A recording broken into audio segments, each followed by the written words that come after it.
adalah gembalaku, takkan kekurangan aku. Saudara-saudari terkasih, selamat pagi. Salam jumpa lagi dalam Sabda Siap Saji 17 Maret 2021. Mari kita berdoa. Dalam nama Bapa, Putra, dan Roh Kudus. Amin. Bapa yang penuh kasih, selamat pagi. Pagi ini kami datang lagi kepadamu untuk menghadap agar Engkau memberkati hari-hari kami dengan berkat-Mu. Bukalah hati kami untuk memahami sabda-Mu, sebagaimana para murid Engkau berkati bersama dengan Yesus. Mereka mengetahui dan belajar dari waktu ke waktu untuk mengikuti Yesus. Biarlah kami pun juga tekun, setia dan taat, agar kami terbuka dan bisa menerima hidup kami yang penuh berkat ini dengan sukacita. Demi Kristus Putra-Mu dan pengantara kami, kini dan sepanjang masa. Amin. Tuhan bersamamu dan bersama roh-Mu. Inilah Injil Yesus Kristus menurut Yohanes. Dimuliakanlah Tuhan.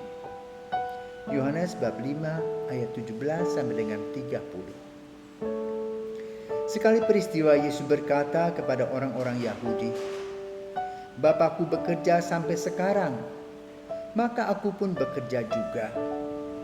Karena perkataan itu, orang-orang Yahudi lebih berusaha lagi untuk membunuh Yesus, bukan saja karena ia meniadakan hari Sabat, tetapi juga karena ia mengatakan bahwa Allah adalah Bapanya sendiri dan dengan demikian menyamakan dirinya dengan Allah. Maka Yesus menjawab mereka, "Aku berkata kepadamu, sesungguhnya Anak tidak dapat mengerjakan sesuatu dari dirinya sendiri jikalau ia tidak melihat Bapa mengerjakannya.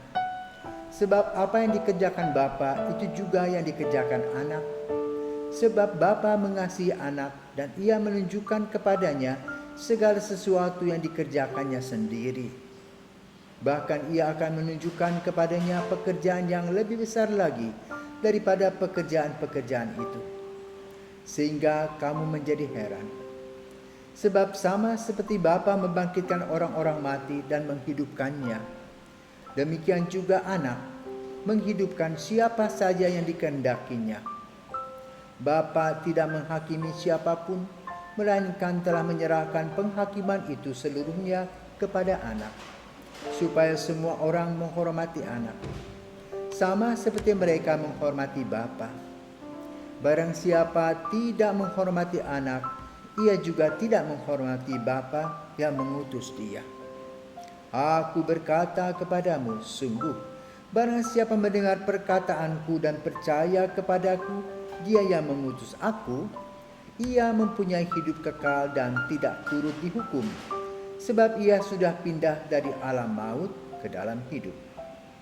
Aku berkata kepadamu, sungguh, saatnya akan tiba dan sudah tiba bahwa orang-orang mati akan mendengar suara Anak Allah, dan mereka yang mendengarnya akan hidup.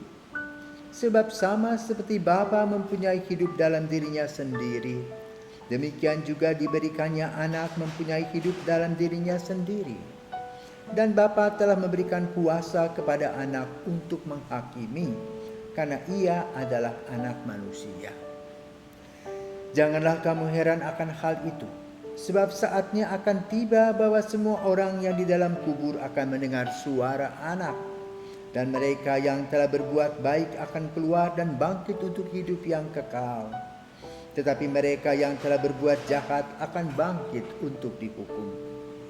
Aku tidak dapat berbuat apa-apa dari diriku sendiri.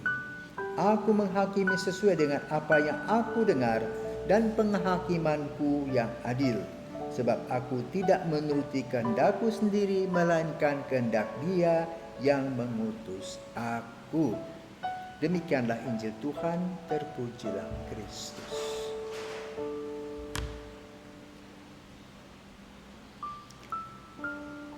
Kalau kita menggunakan kacamata jernih, maka kita bisa melihatnya semua hal yang kita lihat dengan jernih dan terang. Namun kalau kita melihat dengan kacamata riben pada waktu sore hari, maka semuanya tidak kelihatan. Kira-kira demikianlah dua kelompok yang ada di dalam mengikuti Yesus. Kelompok yang satu yang berpikir positif, bersyukur, bertemu dengan Yesus yang mengajarkan tentang relasi antara Bapa dengan anak. Maka kemudian gereja dengan melihat dan membaca informasi yang diberikan oleh Yesus melahirkan dogma Allah Tritunggal. Namun, bagi mereka yang berpikir positif, tidak melihat adanya terang, tetapi yang dilihat adalah bahwa Yesus menghojat Allah, mengaku-ngaku sebagai anak Allah, maka dia pantas dihukum. Dan itulah yang dilakukan oleh mereka. Maka peristiwa itu menyejarah. Ukiran sejarah yang dibuat pada zaman Yesus telah menjadikan orang-orang Yahudi tidak melihat kebaikan-kebaikan yang Yesus lakukan. Yang mereka lihat adalah kompetisi. Semuanya menghancurkan mereka.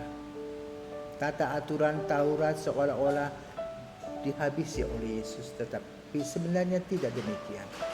Justru Yesus mengarahkan orang-orang untuk lebih paham hukum dan tidak kaku dalam hukum, melainkan fleksibel melihatnya secara jelas dan menjawab hukum Taurat melalui situasi dan kondisi. Tidak dipaksakan, tetapi dengan merdeka dan bebas. Tapi ujung-ujungnya adalah bahwa yang dilakukan oleh mereka adalah menghujat Yesus, bahkan merencanakan Yesus dengan kurang baik. Nah, saudaraku terkasih, bila kita juga mempunyai relasi dengan orang, kita bisa melihat apakah itu kawan, apakah lawan, apakah itu musuh dalam selimut, kita tidak tahu. Orang bisa juga pura-pura dekat dengan kita lalu dia makan. Karena apa? Dalam pergaulan itu kita harus perhatikan satu, apakah saudara kita ini mempunyai masa lalu yang kurang baik? Apakah dia mempunyai luka batin? Apakah hal ini tidak menghantui langkah-langkahnya? Maka kalau kita berhadapan dengan teman-teman kita yang selalu berseberangan, apapun yang kita lakukan dengan baik, kita berjalan terus. Anjing menggonggong, kafilah jalan terus. Tetapi lalu kita belajar memahami, meneropong ada apa di belakang penolakan-penolakan tersebut. Sehingga dengan demikian kita dapat dengan tenang menghadapinya. Sebagaimana Yesus menghadapi orang-orang Yahudi dengan tenang. Karena apa? Yesus mempunyai pemahaman yang luar biasa akan kehidupan mereka. Yesus tahu persis. Sehingga pemahaman ini membuat Yesus tidak bergeming, melakukan yang terbaik.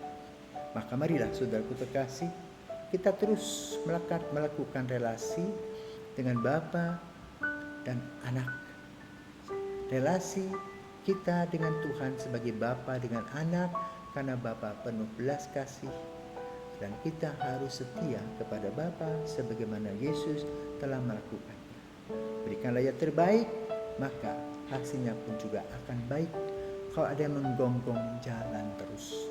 Semoga Tuhan senantiasa memberkati kesetiaan dan karya kasih kita.